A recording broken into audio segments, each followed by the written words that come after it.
শুভ সন্ধ্যা বন্ধুরা। আজ 10 মে রবিবার। আজকের সন্ধ্যার বরাক তথা সমগ্র আসামের গুরুত্বপূর্ণ খবরগুলি হল: আগামী 12 মে আবার রাজ্যে বিজেপি সরকার গঠন করবে, তবে এর আগে আজ আনুষ্ঠানিকভাবে চূড়ান্ত করা হলো অসমের পরবর্তী মুখ্যমন্ত্রীর নাম। আবারও অসমের মুখ্যমন্ত্রী পদে বসবেন হিমন্ত বিশ্ব শর্মা। দ্বিতীয়বারের জন্য অসমের মুখ্যমন্ত্রী হবেন ডক্টর হিমন্ত বিশ্ব শর্মা। বিভিন্ন বিধায়কদের নিয়ে দলের বৈঠকে চূড়ান্ত করা হয়েছে হিমন্ত বিশ্ব শর্মার নাম। 9 জন বিধায়ক প্রস্তাব দিয়েছেন হিমন্ত বিশ্ব শর্মার নামে। তাই আবারও রাজ্যের মুখ্যমন্ত্রী পদে বসবেন ডক্টর হিমন্ত বিশ্ব শর্মা। আগামী 12 মে নতুন সরকারের শপথগ্রহণ অনুষ্ঠানকে কেন্দ্র করে রাজ্যের রাজধানীতে যান চলাচলে একাধিক বিশেষ নির্দেশিকা জারি করেছে প্রশাসন। অনুষ্ঠান চলাকালীন যানজট এড়াতে এবং নিরাপত্তা ব্যবস্থা জোরদার করতে এই পদক্ষেপ নেওয়া হয়েছে। প্রশাসনের নির্দেশ অনুযায়ী কইনাদারা বিমানবন্দর সংযোগকারী সড়কে সকাল 9টা থেকে দুপুর 2টা পর্যন্ত ভারী যানবাহন চলাচল সম্পূর্ণভাবে বন্ধ থাকবে। কইনাদারা থেকে এইসি পয়েন্ট পর্যন্ত শুধুমাত্র এক লেনে যানবাহন চলাচলের অনুমতি দেওয়া হবে। ট্রাক, ডাম্পার সহ ভারী যানবাহনকে এই পথ ব্যবহার না করার নির্দেশ দেওয়া হয়েছে। বিকল্প হিসাবে জিএস রোড দিয়ে চলাচলের পরামর্শ দিয়েছে প্রশাসন। তবে জরুরি পরিষেবার কথা মাথায় রেখে একটি লেন খোলা রাখা হবে। এদিকে জাতীয় সড়কের সার্ভিস লেনে যানবাহন পার্কিং সম্পূর্ণ নিষিদ্ধ করা হয়েছে। পাশাপাশি বোথাগুলি, পাঞ্জাবাড়ি 6 মাইল এবং খানাপাড়া এলাকার রাস্তার ধারে যানবাহন পার্কিং নিষেধাজ্ঞা জারি করা হয়েছে। অসম বিধানসভা নির্বাচনে বিরোধীদের বরাডুবির পরেই শুরু হলো পারস্পরিক দোষারোপ। কার্যত ভেঙেই গেল বিরোধী ঐক্য। সেই সঙ্গে গৌরব গগৈয়ের উপরেও রাজ্য সভাপতির পদ ছাড়ার চাপ বাড়ছে। সরকার গড়ার লড়াইয়ে নেমে মাত্র 19 আসনে থেমে গিয়েছে কংগ্রেসের দৌড়। খোদ রাজ্য সভাপতি গৌরব গগৈ জোরহাটে বুটে হেরেছেন। নির্বাচনের ফলাফলকে অত্যন্ত হতাশাজনক বলে বর্ণনা করে পূর্ণ দায়িত্ব নিজের কাঁধে তুলে নেন সাংসদ তথা লোকসভায় বিরোধী উপদলনেতা গৌরব গগৈ। দলীয় নেতা ও কর্মীদের উদ্দেশ্যে বক্তৃতায় তিনি জানান, কেন্দ্রীয় নেতৃত্বকে পরিস্থিতি সম্পর্কে জানানো হয়েছে। এখন সাংগঠনিক পুনর্গঠন ও ভবিষ্যৎ রাজনৈতিক কৌশল নিয়ে যা সিদ্ধান্ত হাইকমান্ড নেবে। তিনি আরও জানান, শোচনীয় ফলাফলের কারণ খুঁজতে ইতিমধ্যেই অভ্যন্তরীণ পর্যালোচনা শুরু হয়েছে। দক্ষিণ ভারতের রাজনীতিতে এক নতুন নক্ষত্রের উত্থান। রবিবার চেন্নাইয়ের জওহরলাল নেহরু ইনডোর স্টেডিয়ামে এক বর্ণাঢ্য অনুষ্ঠানের মধ্য দিয়ে তামিলনাড়ুর মুখ্যমন্ত্রী হিসাবে শপথ নিলেন তামিলগা বেট্টি কোজাগম অর্থাৎ টিবিকে প্রধান সি জোসেফ বিজয় অর্থাৎ থালাপাতি বিজয়। গত 6 দশকে তামিলনাড়ুর ইতিহাসে এই প্রথম কোনো অদ্রাবিড়ীয় নেতা রাজ্যের সর্বোচ্চ প্রশাসনিক পদে বসলেন।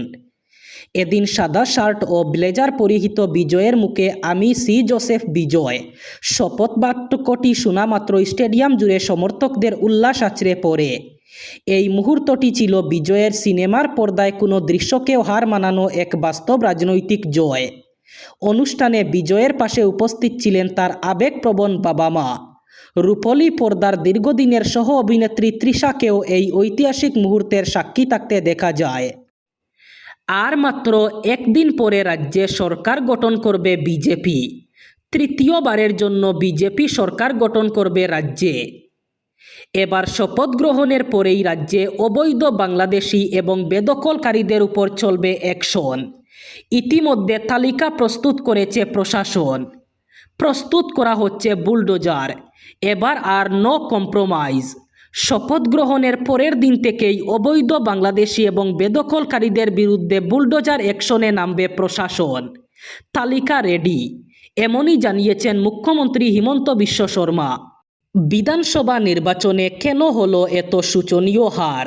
এর কারণ খুঁজে বেড়াচ্ছে রাজ্যের প্রধান বিরোধী দল কংগ্রেস। পর্যালোচনা বৈঠকে মূলত 4টি কারণ শনাক্ত করা হয়েছে। এই 4টি কারণের জন্য পরাজয় হয়েছে কংগ্রেসের। পর্যালোচনা বৈঠকে যে 4টি কারণ শনাক্ত করা হয়েছে সেগুলি হলো সাংগঠনিক দুর্বলতা, ধর্মীয় মেরুকরণ, রাজ্যে বিজেপি সরকারের প্রকল্পগুলির প্রভাব এবং নির্বাচনী প্রচারের অভাব। এদিকে বিধানসভা নির্বাচনে শোচনীয় পরাজয়ের পর এবার ইভিএম নিয়ে প্রশ্ন তুললেন গৌরব গগৈ। তিনি বলেন, মোবাইলের ব্যাটারির চার্জ শেষ হয়ে যায়, সাংবাদিকের বুমের ব্যাটারির চার্জও শেষ হয়ে যায়, কিন্তু ইভিএমের ব্যাটারিতে এমন কোন টেকনোলজি আছে যার ব্যাটারির চার্জ শেষই হয় না? রাজ্যের মুসলমানদের জন্য এবার সুখবর, এবার অতি সহজে করতে পারবেন হজ ভ্রমণ। রাজ্যের মুসলমানদের জন্য সুখবর নিয়ে এলো আল হারামাইন হজ ওমরা ট্যুরস অফ ইন্ডিয়া। তারা অসমের জনতার জন্য নিয়ে এসেছে এক বিশেষ সুবিধা। এবার অতি সহজে হজ যাত্রা করতে পারবেন মুসলমানরা। উমরা হজ করার জন্য যারা প্রস্তুতি নিচ্ছেন তাদের জন্য জরুরি খবর, চলতি বছরের জুন জুলাই মাসে যেতে পারবেন উমরা হজে। আল হারামাইন হজ উমরা ট্যুরস অফ ইন্ডিয়ার বিশেষ পদক্ষেপ। জুন জুলাই মাসে অসম থেকে উমরা হজের জন্য যাবেন 50 জনের বিশেষ দল। গৌহাটির বড়জার বিমানবন্দর থেকে সৌদি আরবের জেড্ডা পর্যন্ত যাবে এই দলটি। মক্কা মদিনায় উমরা হজ আদায় করতে যাবেন 50 জনের এই দল। অধিক সুবিধার জন্য আল হারামাইনের স্বত্বাধিকারী তদারকি করবেন দলটিকে। যুদ্ধকালীন তৎপরতায় চলছে প্রস্তুতি, আর মাত্র একদিনের অপেক্ষা। আগামী 12 মে অনুষ্ঠিত হতে চলেছে অসমের নতুন সরকারের মন্ত্রিসভার শপথ গ্রহণ অনুষ্ঠান। এই অনুষ্ঠানকে ঘিরে গৌহাটির খানাপাড়াস্থিত পশু চিকিৎসা মহাবিদ্যালয়ের খেলার মাঠে বর্তমানে প্রস্তুতি তুঙ্গে।